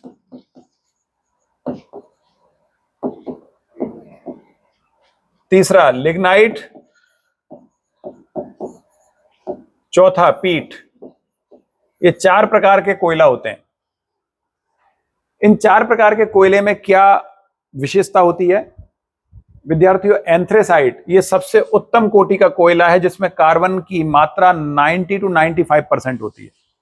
मतलब अगर एक किलो का एंथ्रेसाइट कोयल का एक ढेला आप उठा लीजिए और उसमें फिर टोटल कंटेंट्स देखेंगे तो आप पाएंगे 90 to 95% कार्बन है उसमें। अशुद्धि बहुत कम होती है। इसीलिए जब एंथ्रेसाइट को जलाया जाता है तो इससे बहुत लंबे समय तक बहुत ज्यादा ऊर्जा निकलती है। एकदम से नहीं जलता, ये धीरे धीरे करके जलता है और बहुत ज्यादा एनर्जी देता है ये। तो लंबे समय तक अगर आपको लंबे समय तक तापना है, हीट चाहिए, तो एंथ्रेसाइट कोयला जलाइए, इसलिए सबसे महंगा होता है ये। बिटुमिनस इससे सस्ता होता है। जहां एक और 90 to 95% इसमें कार्बन की मात्रा है, इतना % कार्बन है इसमें, तो बिटुमिनस में यही कार्बन अप टू 80% होती है। अप टू 80% है ना,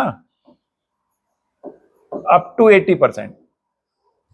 बिटुमिनस कोयला 60% का भी हो सकता है, 70% कार्बन का भी हो सकता है और मैक्सिमम 80% तक हो सकता है। पूरी दुनिया में सबसे ज्यादा कोयला जिस रूप में निकलता है वो यही है, बिटुमिनस। पूरी दुनिया में निकाले जाने वाले कोयला का 70% बिटुमिनस कोल होता है। जितना कोयला निकाला जाता है उसका 70% बिटुमिनस कोल होता है। और बिटुमिनस कोल वह कोल है जिसमें कार्बन की मात्रा 80% तक होती है। रिमेनिंग पार्ट ऑफ क्या होता है, उसमें अन्य प्रकार के कुछ अशुद्धियां मिली रहती जिनमें जलवाष्प की मात्रा बहुत ज्यादा होती है। लिग्नाइट, इसे ब्राउन कोल या भूरा कोयला कहते हैं। ब्राउन कोल या भूरा कोयला के नाम से जाना जाता है। इसमें कार्बन की मात्रा लगभग 50% तक होती है। 50%, अप टू 50% कार्बन की मात्रा होती है। और पीट सबसे थर्ड क्लास होता है, अप टू 35% कार्बन होता है। तो ये कोयले के 4 प्रकार हो गए। पीट सबसे घटिया क्वालिटी का कोयला है। लिग्नाइट घटिया में थोड़ा सा अच्छा है और उच्चतम क्वालिटी का है एंथ्रेसाइट, उसके बाद है बिटुमिनस। बिटुमिनस की क्या विशेषता है? दुनिया में सबसे ज्यादा उत्पादित किया जाता है और सबसे ज्यादा उपयोग भी यही होता है। इलेक्ट्रिसिटी बनाने में बिटुमिनस का प्रयोग किया जाता है। इलेक्ट्रिसिटी बनाने में बिटुमिनस और लिग्नाइट दोनों का प्रयोग किया जाता है। लिग्नाइट कोयला उतना अच्छा नहीं है, जलवाष्प की मात्रा ज्यादा होती है, फिर भी इलेक्ट्रिसिटी बनाने में काम आता है।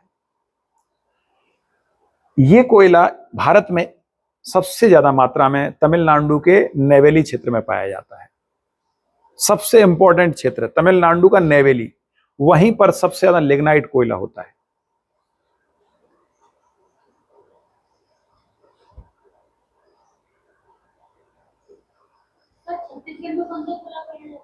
बता रहे हैं।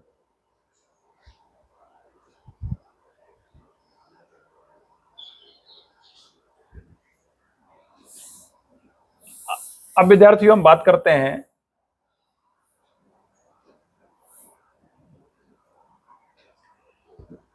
कोयला किस प्रकार की चट्टानों में मिलता है। तो कोयला अवसादी चट्टानों में मिलता है, सेडिमेंट्री रॉक में मिलता है। सेडिमेंट्री रॉक में भी कौन सी रॉक? सामान्य तौर पर रॉक दो प्रकार की, एक है गोंडवाना ईरा वाली और दूसरी है टर्सरी ईरा वाली। गोंडवाना काल की चट्टानें, गोंडवाना काल की चट्टानें वो चट्टानें हैं जो 35 करोड़ साल पहले बनी थी। ऐसी चट्टानें जो 35 करोड़ साल पहले बनी थी वो गोंडवाना काल की चट्टानें कहलाती हैं। तो ये परीक्षा के लिए बहुत इंपॉर्टेंट है कि भारत में जो भी कोयला है या विश्व में जो भी कोयला है वो कौन कौन सी चट्टानों के अंतर्गत आता है। तो भारत के ही बारे में हम विशेष रूप से बात कर रहे हैं। तो हमने कहा कि एक ऐसी चट्टान है जो गोंडवाना काल की हैं, एक ऐसी चट्टान है जो टर्सरी काल की हैं, और एक ऐसी चट्टान है जो गोंडवाना काल की, टर्सरी काल की, इन दोनों की, और एक ऐसी है जो सबसे पुरानी चट्टानें हैं। तो कोयला 3 प्रकार की चट्टानों में मिलता है। सबसे पुरानी चट्टान है एंथ्रेसाइट, ये सबसे पुरानी चट्टान है जिनकी अवधि 35 करोड़ साल से ज्यादा है। तो ये 35 करोड़ या इससे अधिक पुराना कोयला जितना पुराना होगा उतनी अच्छी क्वालिटी का होगा, जितना नया होगा उतनी घटिया क्वालिटी का होगा। तो ये एंथ्रेसाइट 35 करोड़ या इससे अधिक साल पुराना कोयला है। जो जितना पुराना होगा, और उसकी एक विशेषता और, जितना अधिक टेम्परेचर प्रेशर में तैयार हुआ होगा। और अधिक टेम्परेचर प्रेशर कहां होगा? जमीन की गहराई में। जितनी अंदर जाओगे टेम्परेचर प्रेशर बढ़ता चला जाएगा। इसलिए सर्वाधिक गहराई में पाया जाने वाला कोयला एंथ्रेसाइट। इसके बाद बिटुमिनस कोल, ये गोंडवाना क्रम की चट्टानों में पाया जाता है। बिटुमिनस कोल, मैंने अभी थोड़ी देर पहले एंथ्रेसाइट को गोंडवाना कह दिया था। एंथ्रेसाइट गोंडवाना के अंतर्गत नहीं आता, याद रखेंगे। एंथ्रेसाइट गोंडवाना के अंतर्गत नहीं आता, गोंडवाना के अंतर्गत बिटुमिनस कोल आता है। तो गोंडवाना काल की चट्टानों में बिटुमिनस कोल है। ये गोंडवाना काल की चट्टानें वो हैं जिनकी अवधि 6 करोड़, 6.5 करोड़ से लेकर 25 करोड़ साल ये अवधि है। ये गोंडवाना क्रम की चट्टानें, और भारत में सबसे ज्यादा यही चट्टानें हैं गोंडवाना क्रम की। तो बिटुमिनस कोल इसलिए बहुत ज्यादा मात्रा में निकलता है। एंथ्रेसाइट भारत में केवल एक ही जगह निकलता है, जम्मू कश्मीर में, और कहीं नहीं निकलता। केवल जम्मू कश्मीर में एंथ्रेसाइट कोल पाया जाता है और भारत में कहीं नहीं पाया जाता। बाकी भारत में मैक्सिमम बिटुमिनस कोल पाया जाता है जो 6.5 करोड़ से लेकर 25 करोड़ साल पुराना है और गोंडवाना क्रम की चट्टानों में पाया जाता है। इसके बाद लिग्नाइट, जिसे हम भूरा कोयला कह रहे हैं, यही वो कोयला है जो टर्सरी युग की चट्टानों में पाया जाता है। टर्सरी काल की चट्टानें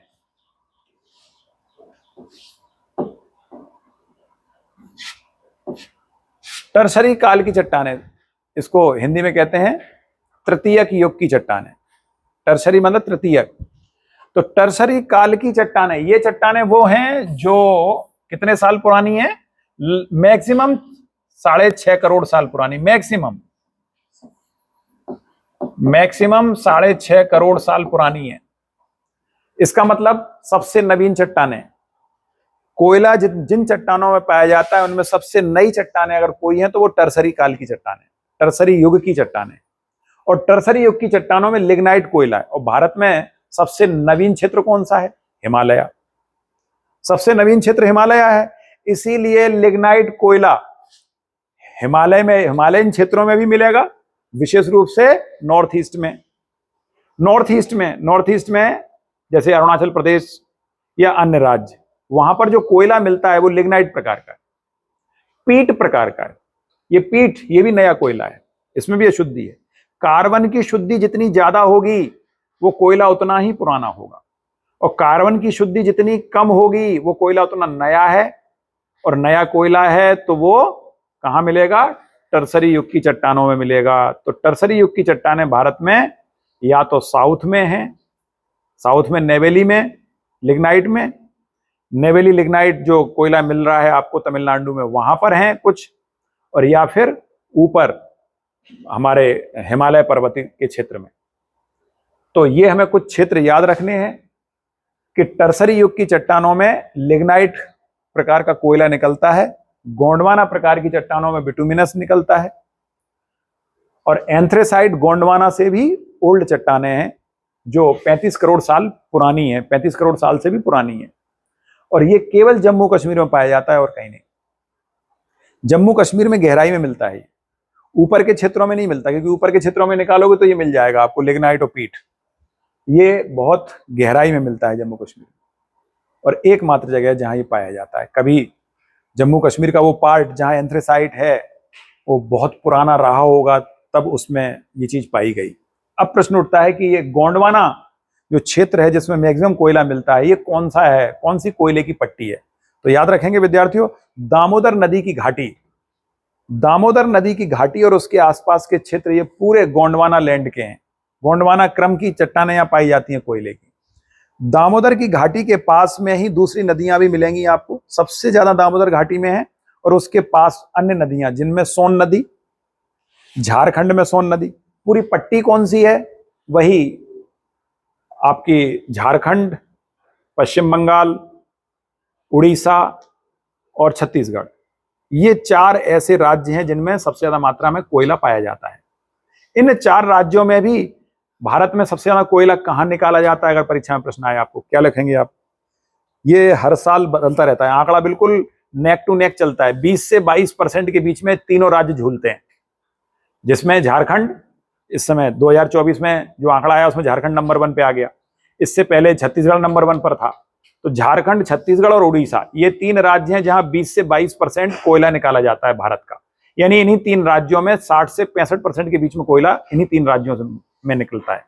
चौथा पश्चिम बंगाल है। पश्चिम बंगाल में रानीगंज क्षेत्र इसके लिए बहुत फेमस है। तो झारखंड में झरिया बहुत फेमस है कोयला क्षेत्र के लिए।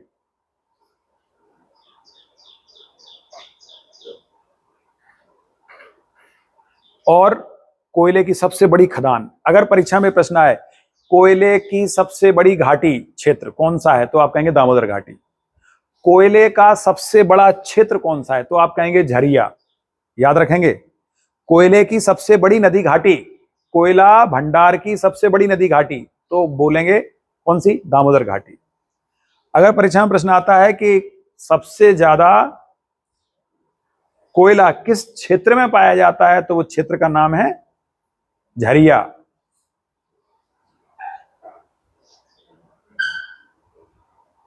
झारखंड में है। अगर ये पूछा जाए कि कोयले का सबसे बड़ी खान कौन सी है, सबसे बड़ी खदान, तो कोयले की सबसे बड़ी जो खदान है वो है गैब्रा ओपन कास्ट। गैब्रे ओपन कास्ट ये छत्तीसगढ़ के कोरबा में है। छत्तीसगढ़ के कोरबा में ये भारत की सबसे बड़ी कोयला खदान है, गैब्रे ओपन कास्ट। ओपन कास्ट शब्द क्यों प्रयोग कर रहे हैं? खुले मुंह की चट्टान। चट्टानें 2 प्रकार की होती हैं, एक अंडरग्राउंड होती हैं और दूसरी ओपन कास्ट होती हैं। ओपन कास्ट चट्टानें वो होती हैं जो ऊपर से अगर फोटो लिया जाए तो पूरे नीचे तक दिखती हैं, और जो जमीन के अंदर होती हैं वो नई चट्टानें, ऊपर से नहीं देख सकते आप, वो अंदर ही अंदर कोयला खोदते चले जाते हैं, अंदर गुफा जैसी बनाते चले जाते हैं, वो खतरनाक होती हैं, उन्हीं में कई बार मजदूर फंस जाते हैं। और ओपन कास्ट पूरा मुंह खुला रहता है इनका। तो ओपन कास्ट चट्टान, वो जो खदान है, उसको बनाने में क्या होता है, पूरी खुदाई करनी पड़ती है, और अंडरग्राउंड में पूरी खुदाई नहीं होती, ऊपर को छोड़ दिया जाता है भाग, अंदर ही अंदर खुदाई की जाती है। तो अंडरग्राउंड जो खदानें होती हैं उनमें खुदाई करना अपेक्षाकृत आसान होता है, कम पैसे में ज्यादा खुदाई कर सकते हो आप। लेकिन ओपन कास्ट बनाने के लिए आपको खुदाई पूरी करनी पड़ेगी, पूरा मुंह खोलना पड़ेगा चट्टान उसका, खदान का। तो भारत की सबसे बड़ी गैब्रे ओपन कास्ट ये छत्तीसगढ़ में कोरबा में स्थित है, सबसे बड़ी भारत की खदान है। लगभग 20 वर्ग किलोमीटर में फैली हुई है, 20 वर्ग किलोमीटर एरिया है इसका, इतनी बड़ी है ये खदान।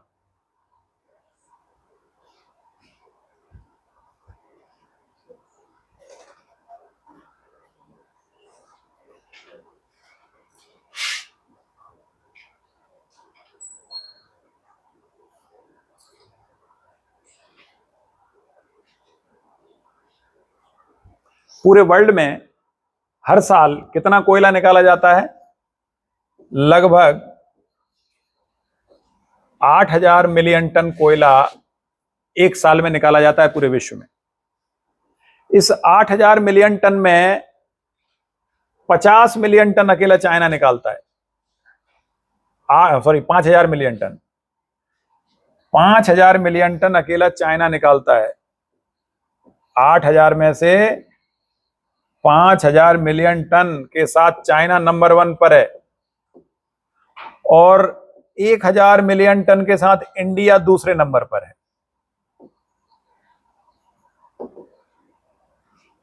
1,000 मिलियन टन के साथ इंडिया दूसरे नंबर पर है। मतलब पूरे विश्व में देखिए आप चाइना की क्या स्थिति है। पूरे विश्व में 8,000 मिलियन टन कोयला निकल रहा है, जिसमें से 5,000 अकेला चाइना निकालता है। भारत 1,000 मिलियन टन निकालता है, दूसरे नंबर पर है। इसका मतलब बाकी के देश तो इससे भी कम निकालते हैं। दोनों को मिला लो तो 6,000 तो यही हो गया, बचा कितना? 2,000 और बचा है। तो ये है कोयले की वस्तु स्थिति पूरे वर्ल्ड में।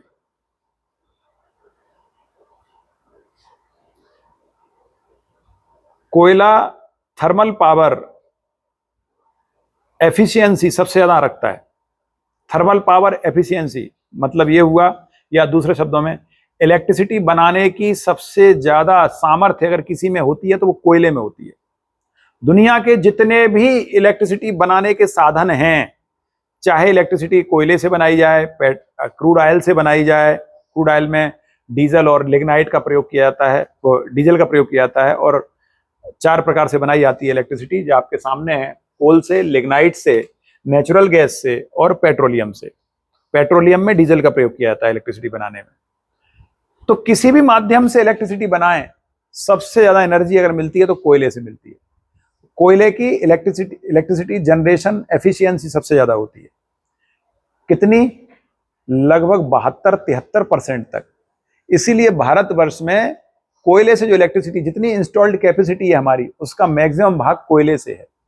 उसका कारण यही है, जनरेशन जितनी होती है उसका 72 से 73% कोयले से है। जबकि हमें पता है कि हमारे हिंदुस्तान में नॉन रिन्यूएबल एनर्जी रिसोर्सेज लगभग 43% है इंस्टॉल्ड कैपेसिटी।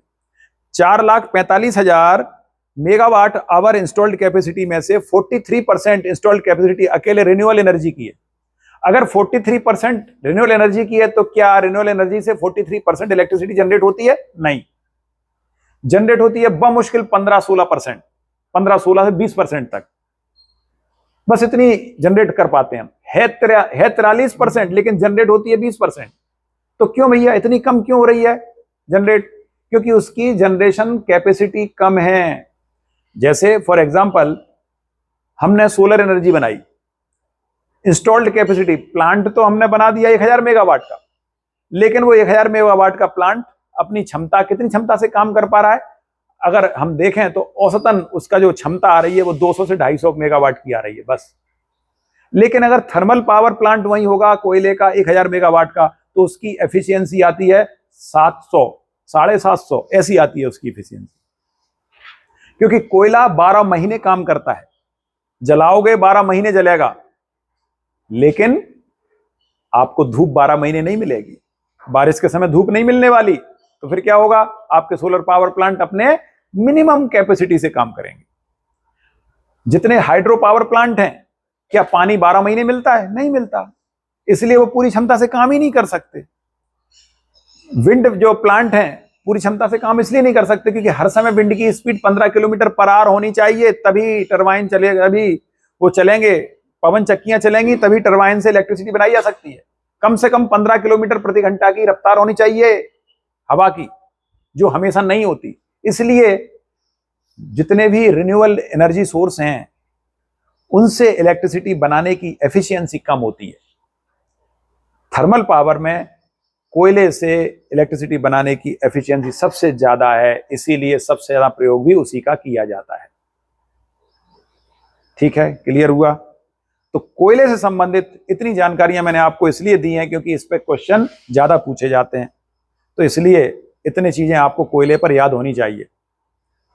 तो विद्यार्थियों, मेरे ख्याल से क्लियर हो गया होगा। अब भारत में मैंने कहा सबसे ज्यादा भंडार कहाँ, क्लियर हो गया, वो है दामोदर नदी की घाटी, सबसे बड़े भंडार हैं। अगर पूछा जाए कि सबसे ज्यादा भंडार किस क्षेत्र में है तो आप झारिया बोलोगे, घाटी में दामोदर घाटी बोलोगे, और अगर ये पूछा जाए सबसे बड़ी खदान कहाँ है तो छत्तीसगढ़ में है। सबसे ज्यादा खदानें किस राज्य में है कोयले की तो झारखंड में है। झारखंड में सबसे ज्यादा खदान है, संख्या में सबसे ज्यादा है, निकले ज्यादा ही जरूरी नहीं है क्योंकि बाकी दूसरी जगह की खदानों की संख्या कम हो सकती है लेकिन खदानों का आकार बड़े हो सकते हैं। तो इसलिए सबसे ज्यादा खदान है झारखंड में, सबसे बड़ी खदान छत्तीसगढ़ में, सबसे ज्यादा कोयले का क्षेत्र झारखंड का झरिया, सबसे बड़ी कोयले की घाटी तो दामोदर वैली, दामोदर घाटी। क्लियर है? तो इस प्रकार से हमने कोयले और लिग्नाइट के बारे में पढ़ लिया। अब बात आती है पेट्रोलियम और नेचुरल गैस की। विद्यार्थियों, पेट्रोलियम के मामले में भारत कितना सक्षम है, आइए हम आंकड़े देखते हैं पेट्रोलियम के। पेट्रोलियम के मामले में भारत कितना सक्षम है, आप देखिए। आज हिंदुस्तान की जरूरत, हर साल हमें कितने क्रूड ऑयल की जरूरत पड़ती है? हमें हर साल 260 मिलियन टन क्रूड ऑयल की जरूरत पड़ती है, और उत्पादन कितना होता है? भारत प्रोडक्शन करता है केवल और केवल 32 मिलियन टन, ये हमारा प्रोडक्शन है। इसका मतलब हम लगभग 85% क्रूड ऑयल, अपनी जरूरत का 85% क्रूड ऑयल इंपोर्ट करते हैं, विदेश से बुलाते हैं। इसीलिए हमारे इंपोर्ट बिल का सबसे बड़ा खर्च क्रूड ऑयल पर होता है। भारत को सबसे ज्यादा विदेशी मुद्रा क्रूड ऑयल पर खर्च करनी पड़ती है। अगर ये क्रूड ऑयल इतना हमें ना बुलाना पड़े तो हमारा देश बहुत तेजी से तरक्की कर सकता है, बहुत अमीर बन सकता है, क्योंकि हमारा बहुत बड़ा पैसा इस क्रूड ऑयल पर खर्च होता है, और यही बचाना हमारे लिए सबसे बड़ी चुनौती है। अब कैसे हम बचाएंगे? सरकार इसके लिए लगातार प्रयास कर रही है। बैटरी वाले वाहन आ गए, इलेक्ट्रिक वाहन आ गए। इसके अलावा पेट्रोल में एथेनॉल मिला के बेचा जा रहा है, तो अभी 10% एथेनॉल है तो 10% क्रूड ऑयल की बचत हुई। आगे चल के 2030 तक 20% एथेनॉल मिला दिया जाएगा पेट्रोल में, तो 20% पेट्रोल की बचत हो जाएगी हमारी। बैटरी के वाहन आगे चलकर, अभी इस समय हमारे देश में पता है कितने वाहन हैं टोटल? कितने वाहन हैं जो बैटरी इत्यादि से चलते हैं, ऑटोमोबाइल कितने हैं? 30 करोड़। 30 करोड़ वाहन है इस समय हमारे देश में, और भारत ने अभी जब से ये बैटरी व्हीकल चालू हुए हैं, अभी तो शुरुआत है, हमने टारगेट रखा है कि 2030 तक हम हर हाल में 1 करोड़ वाहनों को, लगभग 1 करोड़ वाहनों को हम 5 करोड़ वाहनों को हम ऐसा कर देंगे जो बैटरी से चलने लगे। अभी हम 50 लाख वाहनों को बैटरी से चलाने में सक्षम हो गए। 5 करोड़ का लक्ष्य है हमारा 2030 का। 2030 तक अगर हम 5 करोड़ वाहन चलाने में सफल रहे तो काफी हद तक क्रूड ऑयल हमारा बच जाएगा और भारत का बहुत बड़ा पैसा बच जाएगा बाहर जाने से। इसीलिए बार बार कहा जाता है कि 100-200 मीटर भी जाना है तो गाड़ी मत उठाइए आप।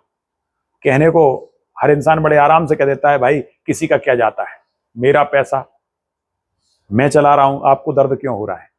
दर्द इसलिए हो रहा है कि तुम डॉलर नहीं कमाते, तुम डॉलर नहीं कमाते और क्रूड ऑयल बुलाने के लिए डॉलर देना पड़ता है, ये प्रॉब्लम है, इसलिए दर्द होता है। तो किसी के पास अगर पैसा ज्यादा है, इसका मतलब ये नहीं उसे खुली छूट मिल गई है गाड़ी चलाने की, दौड़ाने की। कुछ बड़े नवाबजादों के, बड़े बड़े रईसों के नवाबजादे होते हैं, आपने देखा होगा, उस सुबह सुबह भौं भौं भौं करके मोटरसाइकिल चलाते हैं। उसका एवरेज होता है 10 किलोमीटर प्रति लीटर, ये उसका एवरेज है, यानी 10 किलोमीटर में 1 लीटर फूंक देगी। तो भाई उनके पास क्या है कहने के लिए कि भाई अपन तो अपने पास पैसा है, पैसे का हमारी मर्जी, चाहे जैसे यूज करें। बड़ी बड़ी गाड़ियां खरीदते हैं, 10-10 लाख उनकी कीमत होती है गाड़ियों की, 10 लाख की मोटरसाइकिल लेके आ गए और खूब पेट्रोल उड़ा रहे हैं, डीजल उड़ा रहे हैं। तो विद्यार्थियों, ये बहुत बड़ी समस्या है हमारे देश की कि हमारे यहाँ कई लोगों को ये सेंस नहीं है कि हमें अपने पैसे का भी प्रयोग इस तरह से करना चाहिए ताकि सरकार की क्षति ना हो। तो आप सबका एक दायित्व है कि मैक्सिमम पैदल चलने की कोशिश करें। पैदल चलोगे तो सरकार का क्रूड ऑयल बचेगा, बचत होगी। हर बात बात में, जगह जगह जाने के लिए आजकल क्या है, बिना बात के आदमी के पास, मतलब कहते हैं ना, जिसको देखो वही तेजी में है, काम दाम धेले का नहीं, गाड़ी 100 की स्पीड से चलेगी, घर में आके चाहे आके चित्त हो जाएंगे, सो जाएंगे, काम कुछ भी नहीं है, लेकिन तो भी तेजी में आ रहे हैं। क्यों? जल्दी है, सबको जल्दी है। एक निखट्टू जो कामचोर नालायक है, वो भी गाड़ी से तेजी में चलेगा, बल्कि सबसे ज्यादा तेजी उसी को होती है। रोड पे चलते हुए आप देखिए, तमाम ऐसे हैं, इधर उधर से यूं यूं करते हुए गाड़ी निकाल ले जाते हैं और बहुत तेजी में रहते हैं। उनको लगता है कि जितनी जल्दी घर पहुंचे, अब पता नहीं घर पहुंचने की जल्दी है या फिर जल्दी उनको बहुत ज्यादा है। तो ऐसे लोग बहुत तेजी से फिर बड़े घर पहुंच जाते हैं, भगवान के पास पहुंच जाते हैं बहुत जल्दी। तो हमें कोशिश ये करनी चाहिए, अपने देश का पैसा बचाना चाहिए क्रूड ऑयल को बचाकर। ये हमारे क्रूड ऑयल की स्थिति है। हिंदुस्तान में क्रूड ऑयल 2 क्षेत्रों में निकाला जाता है, ऑफशोर और ऑनशोर। ऑफशोर का मतलब होता है समुद्र के अंदर, ऑनशोर का मतलब होता है पार्थिव क्षेत्रों में। 2 जगह है पेट्रोलियम निकाला जाता है। तो अगर हम बात करें हिंदुस्तान में सबसे ज्यादा पेट्रोलियम कहां निकाला जाता है, क्षेत्र कौन कौन से हैं पेट्रोलियम के? शुरुआत हुई थी असम के दिग्बोई क्षेत्र से। असम में दिग्बोई क्षेत्र है, वहां से शुरुआत हुई थी सबसे पहले। उसके बाद आगे बढ़े तो गुजरात के अंकलेश्वर, महाराष्ट्र के बॉम्बे हाई, और थोड़ी मात्रा में गोदावरी और कृष्णा के बेसिन में। गोदावरी कृष्णा का जो बेसिन है वहां भी, इन क्षेत्रों में पेट्रोलियम के भंडार हैं या नेचुरल गैस के भंडार हैं। जहां पेट्रोलियम है वहां नेचुरल गैस भी है। अब प्रश्न उठता है, अगर परीक्षा में यह पूछा जाए आपसे कि सबसे ज्यादा एक राजस्थान बहुत बड़ा क्षेत्र है, सबसे ज्यादा ऑफशोर, ऑफशोर माने समुद्र के अंदर, ऑनशोर माने समुद्र के बाहर। तो समुद्र से बाहर यानी पार्थिव क्षेत्रों में सबसे ज्यादा क्रूड ऑयल कहां निकाला जाता है भारत में? तो जगह है राजस्थान। भारत में राजस्थान में सबसे ज्यादा तेल के कुएं हैं पार्थिव क्षेत्र में, इसको बोलते हैं ऑनशोर। ये 2 शब्द प्रयोग किए जाते हैं, ऑनशोर और ऑफशोर। ऑनशोर का मतलब होता है पार्थिव क्षेत्र, ऑफशोर का मतलब होता है समुद्री क्षेत्र। तो समुद्री क्षेत्र में सबसे ज्यादा क्रूड ऑयल निकाला जाता है बॉम्बे हाई। ऑफशोर में बॉम्बे हाई सबसे बड़ा क्रूड ऑयल उत्पादक क्षेत्र है भारत का, और ऑनशोर में राजस्थान सबसे बड़ा उत्पादक क्षेत्र है। कौन कौन से क्षेत्र इसके अलावा और कौन से हैं? गुजरात का अंकलेश्वर और गोदावरी और कृष्णा नदी की घाटियों में।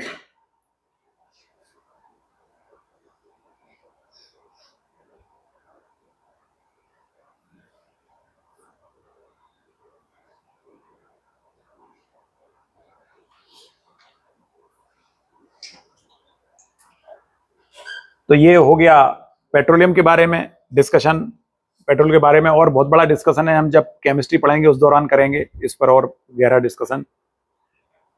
तो पेट्रोलियम देख लिया हमने, अब बचती है नेचुरल गैस। विद्यार्थियों, नेचुरल गैस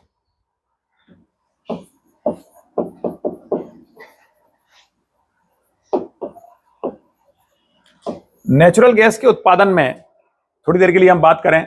भारत में इस समय नेचुरल गैस का उत्पादन 32,000 मिलियन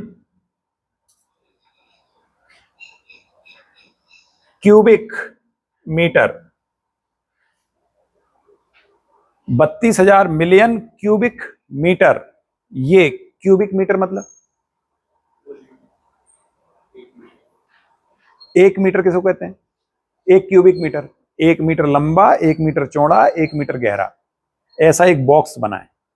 उसको, उसका जो आयतन होता है, वॉल्यूम होता है, उसको कहते हैं 1 क्यूबिक मीटर। क्लियर हुआ? तो भारत में 32,000 मिलियन, 1 मिलियन माने 10 लाख, इतने मिलियन क्यूबिक मीटर, ये इतने मिलियन क्यूबिक मीटर ये हमारी क्षमता है।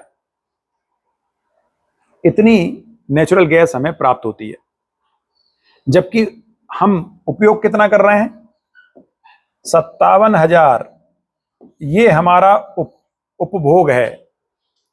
इसका मतलब यह हुआ कि हम अपनी जरूरत का लगभग 45% आयात करते हैं नेचुरल गैस का। जितनी नेचुरल गैस हमको जरूरत होती है, इतनी हमारी जरूरत है, ये रिक्वायरमेंट है हमारी। उत्पादन इतना है, तो हम उत्पादन कर रहे हैं जितनी जरूरत है उसका 55%, तो शेष 45% हम इंपोर्ट पर आश्रित हैं। और ये सबसे ज्यादा इंपोर्ट कहां से होता है? कतर से। याद रखेंगे, भारत को सबसे ज्यादा नेचुरल गैस कतर से आयात की जाती है। कतर इंपोर्ट, भारत को एक्सपोर्ट करता है।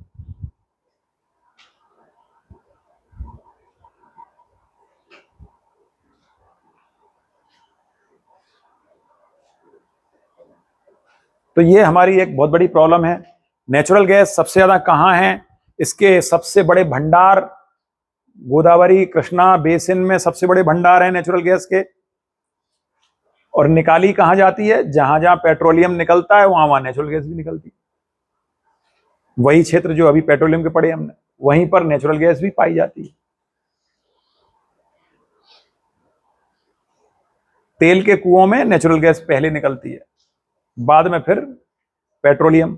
अब पेट्रोलियम में बहुत सारे पदार्थ होते हैं, उसमें ईथर भी है, उसमें पेट्रोल भी है, डीजल भी है, केरोसिन है, मोम है, उसमें एस्फॉल्ट हैं, ऐसे करके बहुत सारे मटेरियल निकलते हैं क्रूड ऑयल में जब उसकी रिफाइनिंग की जाती है। तो भारत में क्रूड ऑयल निकालने वाली सबसे बड़ी कंपनी है ONGC, oil and natural gas corporation. Oil and natural gas corporation ये भारत में सबसे ज्यादा क्या कर रही है? ऑयल और नेचुरल गैस को बाहर निकालने का काम करती है। रिफाइनिंग में 3 कंपनियां हैं, IOC, HPCL और BPCL। ये 3 रिफाइनिंग कंपनियां हैं और मार्केटिंग करती हैं। IOCL means Indian oil corporation limited, HPCL Hindustan petroleum corporation limited, और ये हो गया भारत पेट्रोलियम कारपोरेशन लिमिटेड। ये 3 वो कंपनी हैं जो भारत में क्रूड ऑयल का रिफाइनिंग का काम करती हैं सार्वजनिक क्षेत्र में। भारत की सबसे बड़ी अगर रिफाइनिंग कंपनी पूछी जाए तो रिलायंस इंडस्ट्री। रिलायंस इंडस्ट्री सबसे बड़ी रिफाइनिंग कंपनी है, सबसे बड़ी रिफाइनिंग कंपनी। और सार्वजनिक क्षेत्र की सबसे बड़ी BPCL, सबसे बड़ी IOCL, Indian oil corporation limited, ये सार्वजनिक क्षेत्र की है। लेकिन सार्वजनिक क्षेत्र में सबसे बड़ी एक सिंगल अगर रिफाइनरी पूछी जाए तो BPCL द्वारा स्थापित है। सबसे बड़ी रिफाइनरी BPCL के पास है, लेकिन कुल रिफाइनिंग क्षमता सबसे ज्यादा IOCL की है, क्योंकि हमारे यहां 17-18 रिफाइनिंग जो वो हैं कंपनी है, उनमें से सबसे बड़ी, सबसे ज्यादा 9 अकेले IOCL के पास है।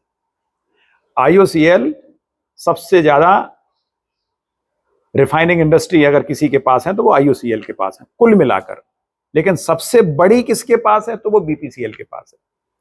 भारत में तेल उत्पादन का काम दिग्विजय से शुरू हुआ था और वहीं से नेचुरल गैस की भी शुरुआत हुई। सेम वैसे ही जहां से तेल निकलेगा वहां नेचुरल गैस भी निकलेगी, बस ऐसे याद रखेंगे। सिर्फ ये याद रख लेंगे कि कितनी हमारे यहाँ क्षमता है, कितना उपभोग होता है और कितनी हम उत्पादन करते हैं, ये इंपॉर्टेंट है। तो इस प्रकार विद्यार्थियों हमने सारे जितने मिनरल्स थे उनको आज हमने खत्म कर लिया। सभी नॉन मेटल हो गए, सभी मेटल हो गए, सभी मिनरल फ्यूल हो गए। इस तरह से अगर आपने पढ़ा तो विद्यार्थियों मुझे नहीं लगता कोई क्वेश्चन आपका शेष रहेगा परीक्षा में, चाहे MPPSC हो अथवा UPSC हो। आपके पास अगर इतना डेटा है तो आप बड़े आराम से जवाब दे पाओगे। चलिए आज का चैप्टर यहीं समाप्त करते हैं, कल फिर कोई नया चैप्टर लेकर आएंगे। जय हिंद।